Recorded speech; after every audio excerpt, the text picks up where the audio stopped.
오늘 주제는 하나님 말씀은 아모스 5장 1절에서 27절 마지막 절까지 같이 함께 보겠습니다. 제가 가지고 있는 성경은 1278쪽입니다.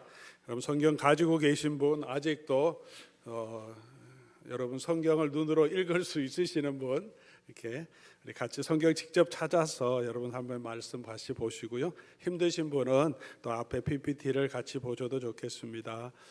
아모스 5장 1절에서 27절까지 말씀 제가 받들어 읽겠습니다. 이스라엘 족속아, 내가 너희에게 대하여 애가로 지은 이 말을 들으라. 전혀 이스라엘이 엎드러졌으며 다시 일어나지 못하리로다. 자기 땅에 던지우며 일으킬 자가 없으리로다.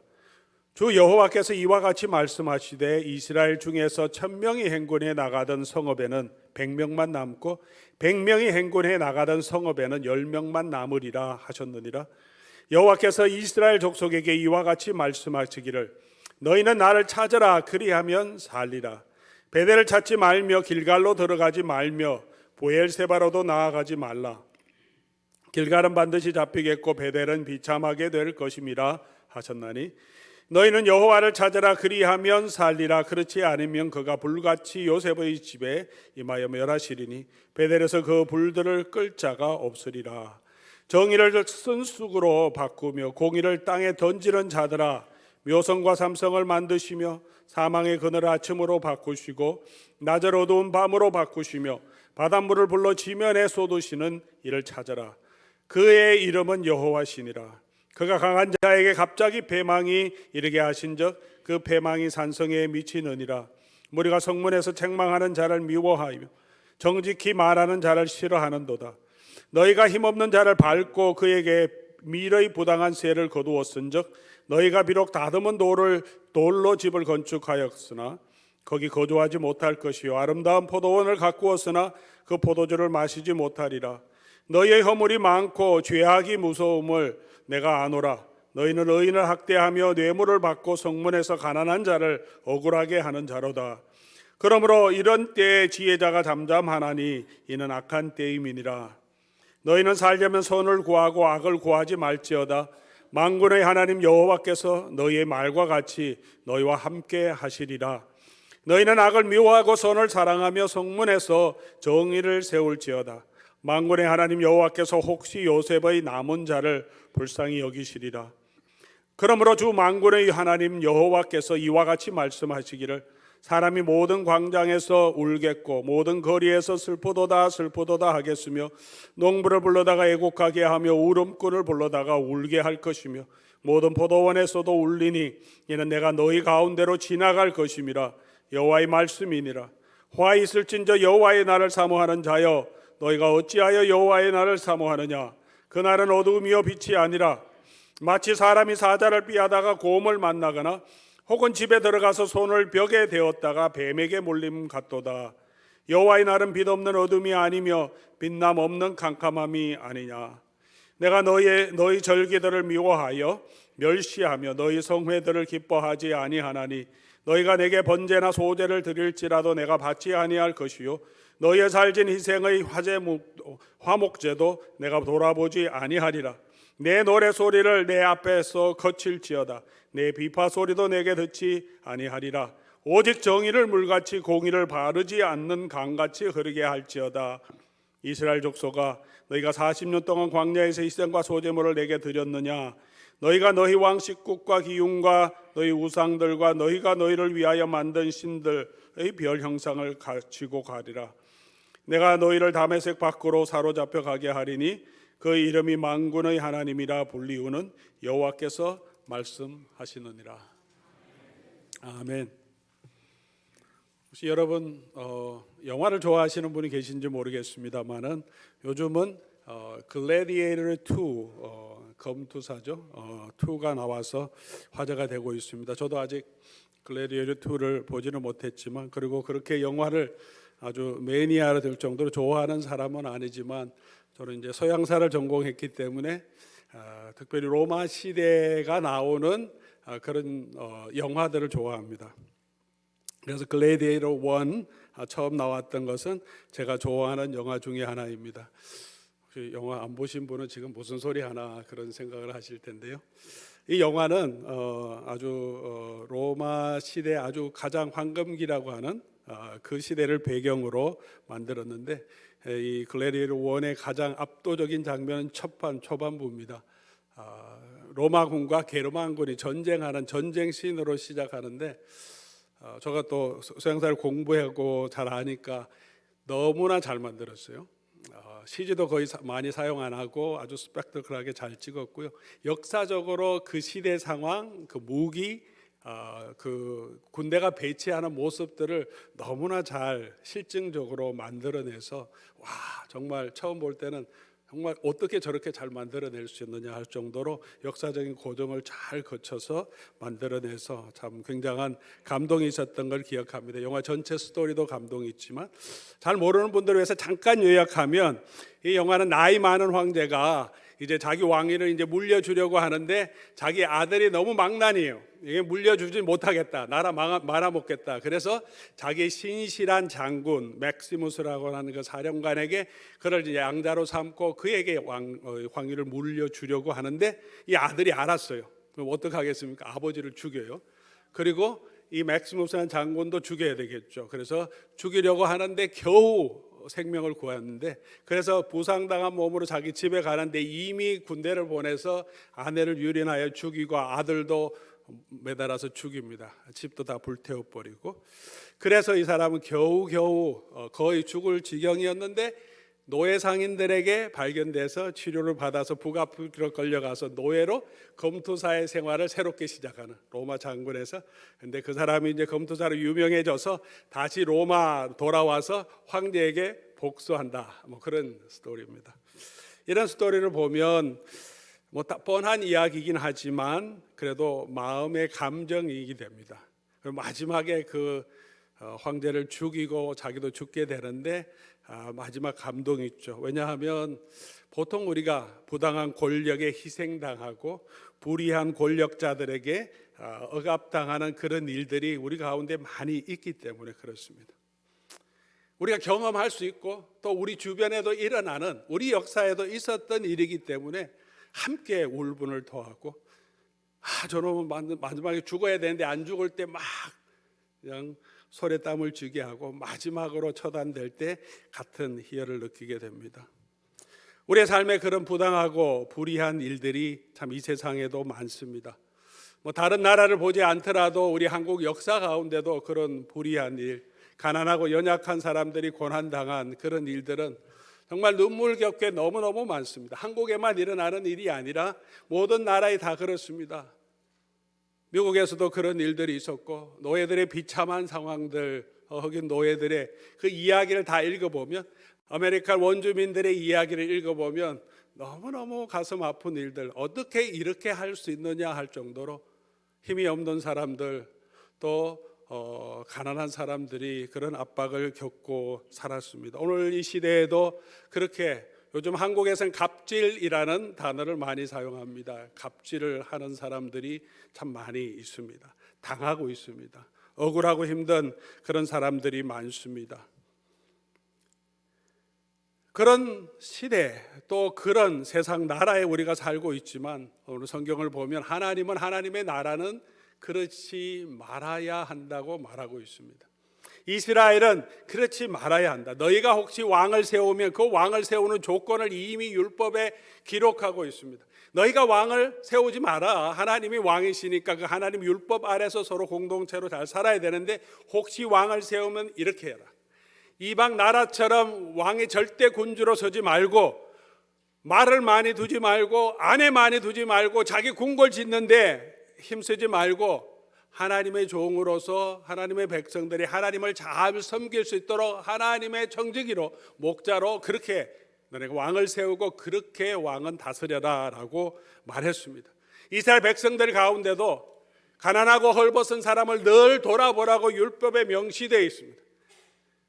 안식일을 기억하여 스스로도 쉬지만, 욕심에 빠지지 말아서 자기도 쉬지만 자기 집에 거하는 노비라도 가축들에게라도 하루는 쉬게 반드시 해주라.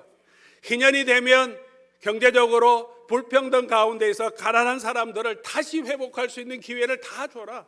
같이 다시 시작할 수 있도록, 이 땅에 살아가다 보면 경제적으로 부유한 사람도 있고 가난한 사람도 있고 빈익빈 부익분이 될 수밖에 없는 시대지만, 그렇게 계속되어서 그런 빈익부가 빈부 차이가 고착되지 않도록 50년마다 다시 한번 시작할 수 있도록 그런 기회를 주는 그런 나라가 되라 하는 율법에 기록되어 있어. 하나님의 마음입니다. 그런데 이스라엘 백성들도 그런 율법을 가지고 있는 하나님의 백성들이지만 그렇게 살지 못했다는 거죠. 시대가 지나갈수록 특별히 이 북이스라엘 나라들은 훨씬 더 권력욕에 빠져서 서로 권력 투쟁을 많이 합니다. 이 남북이 이스라엘이 갈라진 후에 남쪽은 한 350년, 북쪽은 한 200년 정도 나라가 유지됐어요. 북이스라엘이 훨씬 먼저 멸망했는데, 북이스라엘이 208년 동안 지속되는 동안 9번이나 왕조가 바꿉니다. 200년 동안 9번 왕조가 바뀌는 거죠. 조선 왕조 할 때 그 왕조, 고려에서 왔을 때는 건 400~500년을 유지하잖아요. 고려 왕조도 그렇고 한 왕조가 9번, 200년 동안 9번 왕조가 바뀌는, 그만큼 정변이 많았다는 거죠. 반역이 많았습니다. 조금 문제가 있으면 군대 장관들이 왕을 죽이고 자기가 왕이라고.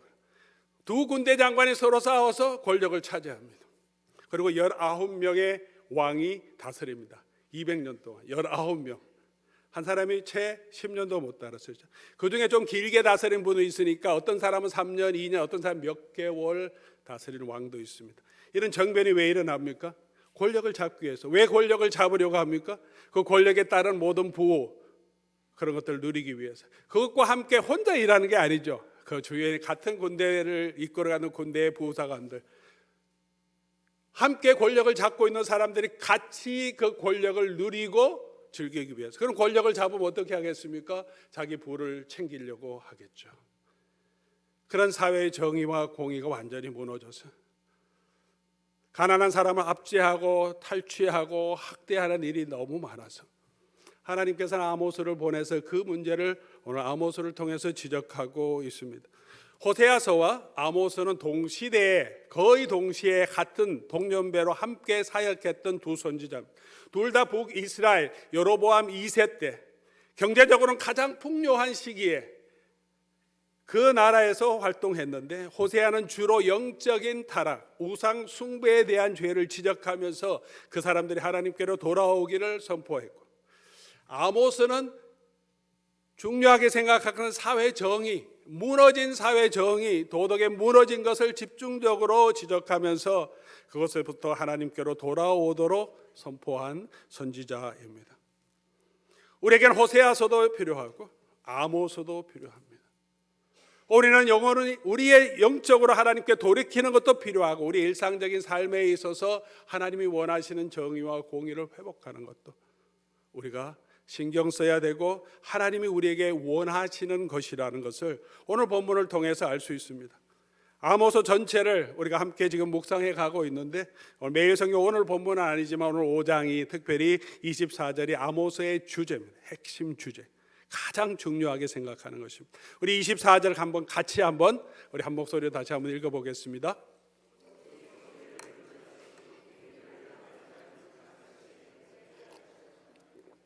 한 번 더 읽어보겠습니다. 제가 물을 한 잔 더 마실 수 있도록 같이 한 번 더 읽어보겠습니다. 오직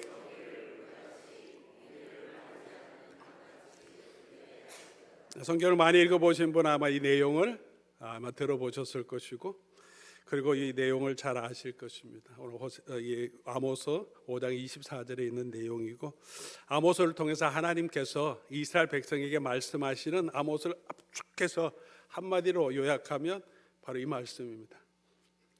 정의를 물같이, 공의를 마르지 않는 강같이 흐르게 하라. 그게 하나님의 백성에게 원하시는 것이다 라고 하나님께서 지금 말씀하고 계시고, 그렇게 하지 못하는 그 북이스라엘의 왕들, 그 권세자들, 그 부유한 자들, 귀족들을 향하여, 그 사회를 향하여 책망하시고 하나님이 심판을 선포하시는 내용입니다. 한 번의 행위가 아니라, 공의와 정의를 행하는 것은 한 번의 행위가 아니라 우리의 삶의 방식이 되어야 한다라고 말하고 계신 것입니다. 물같이 흐르고 공의가 마르지 않는 강같이 흐르게 하라는 것입니다. 마른 우물에서 물이 나오게 하기 위해서 막 이렇게 펌프질을 해서 겨우 물 한 번씩 나오는, 비가 안 오면 다 마른 강, 그런 강이 아니라 늘 물이 흘러넘치는 그런 강처럼 흐르게 하라. 공의와 정의가 어떤 때 어떤 시기에 한 번 내가 행하는 특별한 일이 아니라 이스라엘 공동체 안에는 그게 일상의 삶이 되게 하라. 혹시 공의가 없을 때도 가끔씩 어떤 사람에 의해서 있을 수는 있겠지만 그것은 가끔씩 일어나는 일이고, 언제나 평상시에는 언제나 공의와 정의가 공동체 안에 늘 일어나는 일이 되게 하라. 하나님의 그 백성을 향한 마음입니다. 오늘 저와 여러분의 삶은 어떻습니까? 오늘 우리 교회의 삶은 어떻습니까?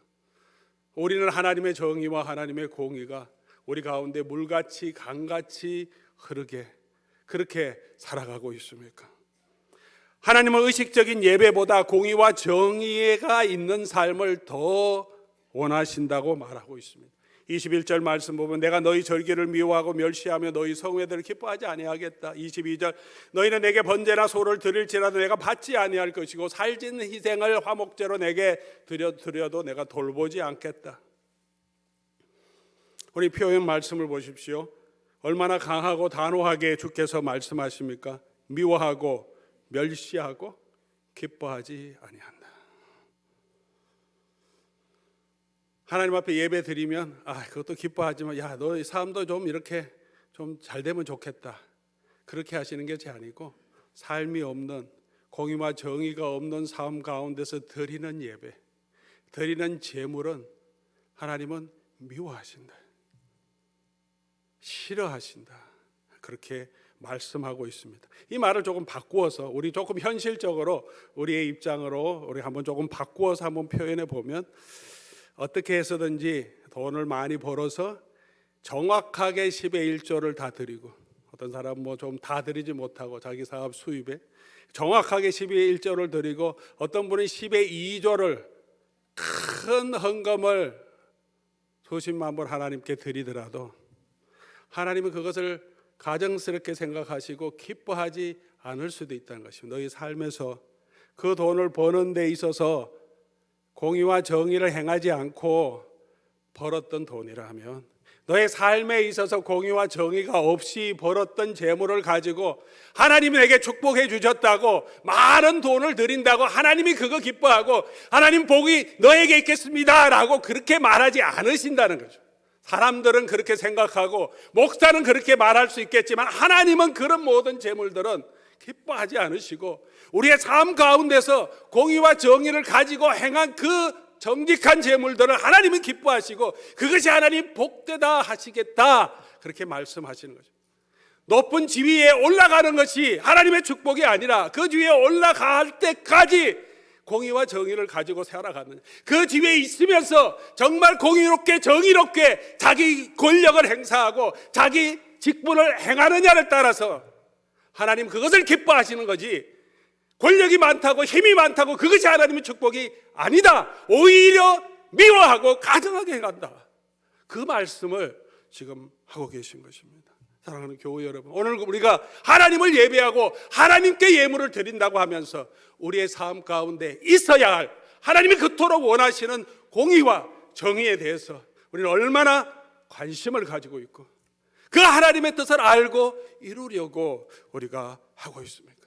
나는 예배 드렸고 나는 헌금을 했고 나는 교회 봉사를 했다고 하면서 내 신앙은 좋은 것이라고 생각하는 스스로의 착각에 빠져 있지 않습니다. 교회는 그렇게 행함을 통하여서 스스로 우리는 잘하고 있다는 착각에 빠져 있지는 않습니까? 이것이 우리가 사는 길이라고 아모스는 선포합니다. 4절 너희는 나를 찾아라 그리하면 살리라. 14절 너희가 살려면 선을 행하고 악을 구하지 말지라. 반대는 뭐겠습니까? 정의와 공의를 행하지 않으면 패망의 길이다. 오늘 그 얘기를 5장 전체에서 하십니다. 너희가 그렇게 살면 다시 일어나지 못하리라. 2절 9절에 갑자기 패망에 이르게 하신다. 16절 울며 애통함이 있을 것이다. 19절 20절 피하려고 하다가도 더 큰 재앙을 만나게 될 것이다. 시편 1편도 같은 내용을 우리에게 선포하고 있습니다. 복 있는 사람은 무엇이냐? 누가 복 있는 사람이냐? 시편 1편 6절에서는 뭐라고 말합니까? 의인의 길은 여호와께서 인정하시나 악인의 길은 망하리로다. 복 있는 사람, 죄인이라고 시작된 시편 1편은 맨 마지막에 가면 두 사람을 어떻게 표현하냐면 의인과 악인으로 표현합니다. 누가 복 있는 사람이냐? 누가 행복한 사람이냐? 돈 많이 벌고 가는 길마다 다 형통한 것은 의인의 축복이지만 무슨 사람, 어떤 사람이 복 있는 사람이라고 얘기하느냐 할 때 결론이 뭐냐 하면 의인이라는 거죠.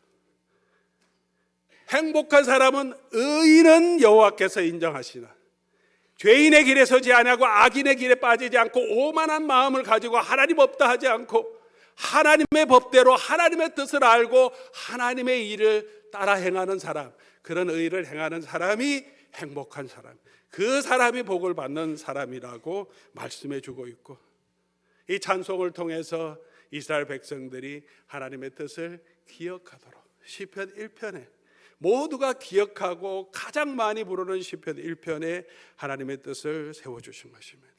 사랑하는 교우 여러분, 오늘 저와 여러분 하나님이 기뻐하시는 우리 가운데는, 우리의 삶에는 하나님이 기뻐하시는 정의와 공의가 있습니까? 우리의 마음에는 그 하나님이 원하시는 정의와 공의에 대한 그런 소망이, 그런 열정이 있습니까? 하나님이 싫어하시는 불의는 어떤 것입니까? 여러 가지 말씀을 많이 했지만 몇 가지 이렇게 주제별로 조금 정리해 보면, 첫 번째로는 자기가 가진 것으로 자기 배만 채우려고 하는 그런 행동들입니다. 5장 11절 너희가 힘없는 자를 밟고 거기에서 미래 부당한 세를 거둔다. 너희는 의인을 학대하며 뇌물을 받고 성문에서 가난한 자를 억울하게 한다. 왜 이런 일을 행합니까? 자기가 배부려고 하는 거죠. 다른 사람의 배고픔, 다른 사람의 헐벗음 상관없지 않습니다. 나만 채우면 됩니다. 부당하게라도 내가 더 벌기 위해서, 내가 더 가지기 위해서 노력하는 것, 그것은 하나님이 말씀하신, 하나님이 싫어하시는 불의한 삶입니다. 사회적인 책임의식 없이, 가난한 자들에 대한, 억압받는 사람들에 대한 공감의식 없이 내 힘대로, 내 가진 능력대로 내가 더 잘 살기 위해서 노력하는 것. 우리 신앙인으로서 우리가 사회를 바라볼 때, 우리 삶을 바라볼 때 무엇이 복인지, 우리가 어떻게 평가해야 하는지를 우리가 한번 돌아볼 필요가 있습니다. 경제가 우리 삶에 가장 중요한 것이 아니라 잘 사는 게 우리가 다 중요한 것이 아니라 정말 잘 사는, 어떻게 사는 것이 잘 사는 것인가 하는 그 방법이 중요한 것이죠. 미국을 보면서 안타까운 것은 이제 미국이 경제적으로 힘들고 여러 가지 어려움이 있으니까 이제 아메리카 퍼스트라고 하는 이 이야기가 많이 공감을 하고 있습니다. 우리 거 먼저 챙기자는 것이죠. 여전히 미국은 세계 가장 큰 강대국이고 가장 부가 집중된, 가장 많은 전문 인력들이 있고 가장 최고의 기술이 있는 나라입니다. 다른 나라와 비교해서 여전히 세계를 지배하는 나라인데도 불구하고 우리가 약간 옛날에 가졌던 그런 영향력이 없다고 아메리카 퍼스트, 우리 거 먼저 챙기자, 우리가 더 우리를 부강하게 하자. 물론 미국 사람들은 충분히 그렇게 할 수 있어요. 자국의 이익을 구하는 것은 모든 나라의 사람들이니까. 그래서 오늘 우리가 이 사회를 바라볼 때 우리는 어떻게 바라봐야 하는가? 그것이 우리의 가치관이 되어야 되는 거예요. 우리가 가진 것이 있으면 가난한 나라들, 억압받는 나라들 조금 더 도와줄 수 있으면 안 되나? 조금 더 돌봐주는 마음을 가지면 안 되나? 함께 우리가 조금 위축되더라도 온 이 세상에 그래도 여전히 힘을 가지고 하나님이 우리를 축복해 주셨다 하면 우리가 조금 더 넓은 마음을 가지고 지구상에 있는 모든 나라들에게 더 평화를 더 힘든 나라들을 도와주는 그런 마음을 가지면 안 되나? 개인적으로 우리의 삶 가운데서 나만 잘 살면 되는 것이 아니라 공동체를 돌아보기를 하나님은 원하십니다. 우리 사회를 돌아보기를 원하십니다. 우리나라만 잘 되는 것이 아니라 세계 곳곳에 흩어져 있는 사람들, 전쟁의 피해 가운데 있는 사람들, 난민들, 고생하는 수많은 사람들이 여전히 있는데 그들을 돌아보기를 하나님은 하나님의 백성에게 원하고 있습니다. 이런 일에 저와 여러분이 하나님의 교회가 더 관심을 가지고 UN보다 어떤 다른 NGO보다 우리의 마음에 그런 사랑이 있기를 하나님은 원하시는 것이 아니겠습니까? 그래 자기 배만 채우려고 하기 위해서 가난한 자와 약자를 폭력적으로 착취하고 학대하는 것을 하나님께서 지금 책망하십니다. 4장 1절에도 너희가 힘없는 자를 학대하며, 왜 학대합니까? 힘도 없는데 돈을 더 뺏기 위해서, 자기 배를 채우기 위해서 학대하고 가난한 자를 압제하며, 힘 있는 사람들은 그렇게 많이 합니다. 지금도 그렇죠. 포악과 겁탈을 일삼는 것. 오늘 본문에도 11절에도 너희가 힘없는 자를 밟고 그들에게서 미래 부당한 세를 거두며, 가진 사람이, 땅을 가진 사람이, 지주가 거기서 일하면서 세금을 내면서 그 땅을 경작하는 사람들에게 야 이번에는 20% 내라. 안 된다 그러면 너 하지 마. 다른 사람에게 줄 거야. 갑질할 수 있는 거죠. 부당하게 세를 매겨서 그 사람이 살고 자기도 유익을 얻는 것이 아니라 그 사람은 상관없이 내가 원하는 것들 다 뺏어가고, 낼 것 없는 사람들의 계약이 있다고 해서 그것을 군대를 동원해서 또는 권력을 동원해서 뺏어가는 일들도 많이 있지 않습니까? 그렇게 압제하고 뺏어가는 거예요. 하나님은 기뻐하지 않으십니다. 또 이런 일에 동조하거나 침묵하는 것도 책망하고 계십니다. 5장 12절 뇌물을 받고 성문에서 가난한 자를 억울하게 하는 자들, 가난한 자를 뺏으려고 하는 사람이 있어요. 그 사람은 아니지만 관리가 뇌물을 받고 그냥 자기는 돈 받았으니까 그냥 정의에 상관없이 그냥 무슨 일이 있든지 그냥 묵인하는 것.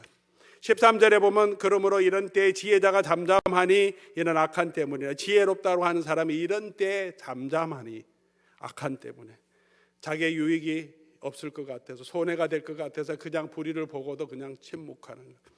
또 이렇게 말씀하십니다. 10절에 보면 우리가 성문에서 책망하는 자를 미워하며 정직히 말하는 자를 싫어하는도다. 정직히 말하고 선을 행하자고 하는 사람을 미워하고 싫어하는 것도 하나님이 책망하십니다. 종종 그런 일이 많이 있습니다. 가만히 있으면 그냥 사회 편안할 건데 이거 잘못됐다고 들쑤시고 일어나는 사람을 다 싫어합니다. 모난 돌이 정 맞는다고 그러는 것처럼 그렇게 공동체 사회의 부조리를 지적하는 사람을 회사 안에서도, 공동체 안에서도 사람들이 싫어합니다. 휘슬블로어라 그래서 컴퍼니 안에 문제를 지적하는 사람들을, 그런 사람들이 있어야 되겠지만 엄청난 회사 안에서 비난을 받죠. 회사 전체 주가도 떨어지고 여러 가지 악영향을 미칠 수 있기 때문에. 교회 안에는 어떻습니까? 우리 가운데는 하나님 말씀대로 제대로 하자, 혹시 이런 말이 있을 때 그냥 하면 되지 이러면서 그런 것을 싫어하고 미워하지는 않습니까? 교회 지도자는 저로서도 참 우리가 참 부족하고 지도자들이 참 안타까울 때가 많습니다. 노회나 총회, 교회 지도자들이 함께 모여서 회의할 때도 이렇게 해서 바로 세우면 좋겠습니다 얘기할 때 그냥 조용히 하라고 하는 목소리가 더 셀 때가 많습니다. 왜 괜히 분란을 일으키냐 하는 목소리가 더 셀 때도 많다는 것입니다. 같이 일어나서 바로 세우도록, 그것이 맞습니다, 우리에 있는 불의는 다 척결하고 하나님 앞에서 우리가 바로 섭시다 나가야 되는데, 오히려 그렇게 말하는 사람들이 불편하고 오히려 그들을 미워하는 그런 공동체가 되었다. 하나님이 책망하고 계십니다. 그러면 정의가 물같이 공의가 강같이 흐르게 하기 위해서 우리는 어떻게 해야 합니까? 4절 보니까 여호와를 찾으라 라고 말합니다. 여호와를 찾으라, 그리하면 살리라. 여호와께로 돌아가야 합니다. 우리의 마음이 내가 가지고 있는 나의 유익, 나의 부, 나의 권력이 아니라 여호와를 찾아야 합니다. 우리 얼굴을 돌려서 다시 하나님을 보아야 합니다. 예배 가운데 왜 우리가 예배를 드립니까? 예배 통해서 다시 하나님을 찾아야 합니다. 하나님 원하시는 것이 무엇이고 하나님 우리에게 약속하신 소망이 무엇인지를 우리가 보아야 합니다. 왜 하나님 말씀 묵상을 계속 하자고, 매일 말씀 묵상하자고 말합니까? 매일매일 우리가 하나님 말씀을 통해서 하나님이 기뻐하는 게 무엇인지, 내 삶이 어떠해야 하는지, 말씀을 통해서 그냥 나의 필요한 위로의 말씀도 있고 격려의 말씀도 있지만 또 내 삶에 내가 가지고 있는 욕심, 내가 공의롭지 못하게 하고 내 욕심대로 사회 흐름에 그냥 빠져있는 삶의 습관들은 없는지 돌아보면서 하나님의 말씀으로 우리 자신을 조율하기 위해서 우리 하나님의 말씀이 필요합니다. 기도를 하든 성경 묵상을 하든 예배를 드리든 하나님을 찾아야 합니다. 나의 필요를 채우기 위해서만 아니라 하나님이 원하시는 것이 무엇인지 알고 그것들을 찾아가야 합니다. 로마서 12장 2절 말씀에 1절과 2절에 연결되어 있지만 말씀이 뭐라고 말합니까? 우리 하나님 앞에 드리는 영적 예배는 뭐냐? 우리 자신을 드리는데, 우리 자신을 드리는 것은 구체적으로 어떻게 나타나야 하느냐? 12장 2절이죠. 너희는 이 세대를 본받지 말고, 이 시대의 흐름을 본받지 말고 마음을 새롭게 해서 어떻게 우리 마음이 하나님 예수님의 마음으로 갈 수 있도록 마음을 새롭게 해서 하나님이 선하시고 기뻐하시고 온전하신 뜻이 무엇인지 분별하라. 하나님이 기뻐하는 게 뭔가, 내가 어떻게 하는 것이 하나님이 기뻐하시는 일인가를 늘 생각하고 그것을 추구해야 합니다. 그것이 사는 길이라고 말합니다. 사랑하는 교우 여러분, 우리 한 해를 정리해 보면서 또 새해를 준비하면서 우리 자신을 다시 한번 말씀으로 점검해 가면 좋겠습니다. 우리 속에 하나님 예배는 있는데 하나님이 기뻐하시는 공의와 정의는 그런 마음들은 우리 가운데 있었는지, 나는 내 것만 생각하고 살지는 않았는지, 우리 사회의 정의에 대해서 우리는 좀 관심을 가지고 있었는지 우리가 다시 한번 돌아볼 수 있기를 바랍니다. 두 번째로 우리가 해야 할 일은 악을 미워하고 정의를 세워라 라고 말합니다. 14절 너희가 살려면 선을 구하고 악을 구하지 말라. 15절에도 너희가 악을 미워하고 선을 사랑하며 성문에서 정의를 세워라. 구하고 실제로 실천하라. 하나님의 뜻이라면 선을 구하고 악을 미워하고 실제로 정의를 세워라 라고 말합니다. 성문에서 정의를 세우라 라고 하는 이유가 무엇이겠습니까? 성문에서 정의를 세우라고 하는 것은 남의 구제할 때는 오른팔이 한 거 왼팔도 모르게 하라고 하죠. 우리 예배를 드릴 때, 기도할 때 특별히 구제할 때, 경건을 금식할 때는 남들 모르게 하라고 합니다. 그런데 정의를 세우는 일은 성문에서 하라, 다 보는 앞에서 광장에서 하라는 거죠. 왜 그렇겠습니까? 우리 하나님이 되는 경건이 자기 자랑이 되지 않고 외식이 되지 않도록 하나님 앞에서 경건은 해야 하되, 정의와 공의를 실천하는 것은 퍼블리클리 광장에서 하는 것이 쉽지 않기 때문에 사람들의 비난도 받을 수 있겠지만 보이게 해야, 그래야 그 사회가 다시 회복될 수 있도록, 한 사람 두 사람이 외치는 소리 때문에 그래도 그 사회가 덜 부패되고 부자들이 앞지 않은 사람들이 조금은 더 조심할 수 있기 때문에 퍼블리클리 하라는 거죠. 퍼블리클리 정의를 세울 때는 보이게, 교회 안에서도 혹시 내가 불이익을 당할 수 있겠지만 그럼에도 불구하고 하나님의 뜻을 찾아갈 수 있도록 실제적으로 행하라고 말합니다. 그런데 문제는 의롭지 못한 우리가 어떻게 공의와 정의를 행할 수 있습니까? 때로는 내가 공의롭고 정의롭다고 소리칠 때 여전히 그 사람도 어떤 상황에서는 자기 것, 자기 권력, 자기 유익, 자기 입장 때문에 공의를 외칠 때도 있습니다. 사람은 다 그런 사람들이기 때문에 그렇습니다. 여호와께로 돌아가고 악을 미워하고 선을 행할 수 있는 능력은 우리에게는 없다고 성경은 사람을 평가하고 있습니다. 그럼 어떻게 우리가 하나님께로 돌아가고 하나님이 원하시는 정의와 공의를 행할 수 있습니까? 오직 우리를 의롭게 하시는 분은 예수 그리스도밖에 없고, 예수 그리스도의 십자가에 나타난 하나님의 의를 붙들어야, 그래야 우리가 하나님의 공의와 하나님의 정의를 행할 수 있습니다. 그래야 우리가 살 수 있습니다.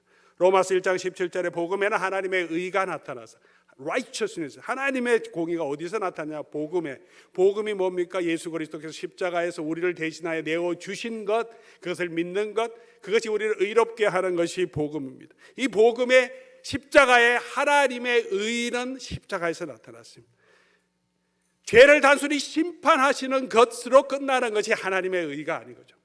선을 세우는 거, 복을 주는 것만이 하나님의 의는 아니고, 하나님의 신실하심과 하나님의 의는 죄로 인하여 스스로 의롭다 할 수 없는 자들에게 심판은 내리시는데 그 심판을 대신 받아주심으로 그 사람을 구원해 주시는 것이 하나님의 의라고 말합니다.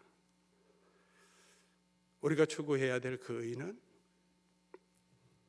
사회적인 정의를 넘어서는 예수 그리스도의 십자가에 의해야 합니다. 그래야 우리가 살고, 또 그 십자가의 은혜를 가진 사람이 그 십자가의 복음으로 우리가 합당하게 살아가는 것, 그것이 우리가 할 수 있는 의, 그게 우리가 할 수 있는 정의입니다. 복음에 합당한 삶이 무엇입니까? 여러 가지로 사도 바울이 충분하게 많이 얘기하지만 빌립보서 2장 3절 이렇게 설명하면서 이게 주님의 마음이라고 말하는데요, 빌립보서 2장 3절을 우리 같이 보면, 아무 일에든지 다툼과 허영으로 하지 말고 오직 겸손한 마음으로 각각 자기보다 남을 낫게 여기고 자기 일을 돌아볼 뿐더러 다른 사람 일을 돌아보아 나의 기쁨을 충만하게 하라. 그리고 이게 예수님의 마음이다 라고, 예수님께서 하늘의 영광을 비워두시고 이 땅에 오시고 십자가에 돌아가시기까지 자기를 내어주신 예수님의 마음을, 예수님의 태도를 우리에게 보여줍니다. 이게 복음에 합당한 삶. 우리가 추구해야 될 십자가의 의는 뭐냐? 아무 일에든지 다툼이나 허영으로 하지 않는 것. 직장 생활에서나 교회 생활에서나 나를 드러내기 위해서, 나를 더 거룩하게 나타나기 위해서, 내가 이 정도 한다기 위해서 하는 것이 아니고, 오직 겸손한 마음으로 누구의 마음처럼, 예수님처럼 하늘에 내가 취할 수 있는 당연한 권리까지도 스스로 내려놓으시고 종의 형체로 우리를 돕기 위해서 오시는 거예요. 나의 권리를 다 챙기는 것이 아니라 오히려 그것을 기꺼이 다른 사람을 위해서 내어주는 마음으로 자기를 돌아볼 뿐만 아니라 다른 사람의 일도 돌아보는, 내 것, 우리 교회, 우리 가족, 내 새끼들, 그런 것뿐만 아니라 우리나라, 이것을 넘어서서 다른 사람의 일도 돌아보는 것, 하나님이 기뻐하시는 일이라고 말합니다. 예수님의 마음이라고 말합니다. 오늘 우리가 추구해야 하는 정의, 공의는 바로 예수님의 마음을 갖는 것입니다. 이것이 강같이, 이것이 물같이 흘러가도록 하나님 그 삶을 살도록 우리를 불러주셨고 우리에게 이 은혜를 주셨습니다. 사랑하는 교우 여러분, 우리가 다시 한번 십자가에서 보여주신 이 성탄 시즌에 하늘의 보좌를 버리시고 내려오신 그 예수님의 삶을 보면서 오늘 우리 가운데 내가 움켜쥐고 있는 것들이 아니라 내가 챙기려고 하는 나를 위한 삶, 그것을 좀 내려놓고 우리 주변을 돌아보는 저와 여러분 될 수 있기를 바랍니다. 나보다 남을 낮게 여기고 나의 필요도 다 무시할 수는 없지만 다른 사람의 필요도 함께 생각하고 서로 공동체 안에서 돕고 섬기고 우리 공동체를 넘어서 주변의 교회들도 같이 돌아보고 다른 이웃들, 이 사회에 함께 살고 있는 사람들 중에 어렵고 힘든 사람들도 같이 돌아보면서 예수 그리스도의 공의와 정의가 물같이 강같이 흘러나서 가끔씩 하는 일이 아니라 저와 여러분의 일상의 삶이 되기를 주의 이름으로 간절히 소원합니다. 우리 말씀 기억하시면서 우리 고백하는 마음으로, 다시 다짐하는 마음으로 우리 찬송 함께 올리면 좋겠습니다. 내 마음의 주를 향한 사랑이 나의 말에 주가 주신 진리로 나의 눈에 주의 눈물 채워주소서. 우리 주님의 마음을 갖는 마음으로 함께 고백하며 결심하며 찬양하고 기도하겠습니다.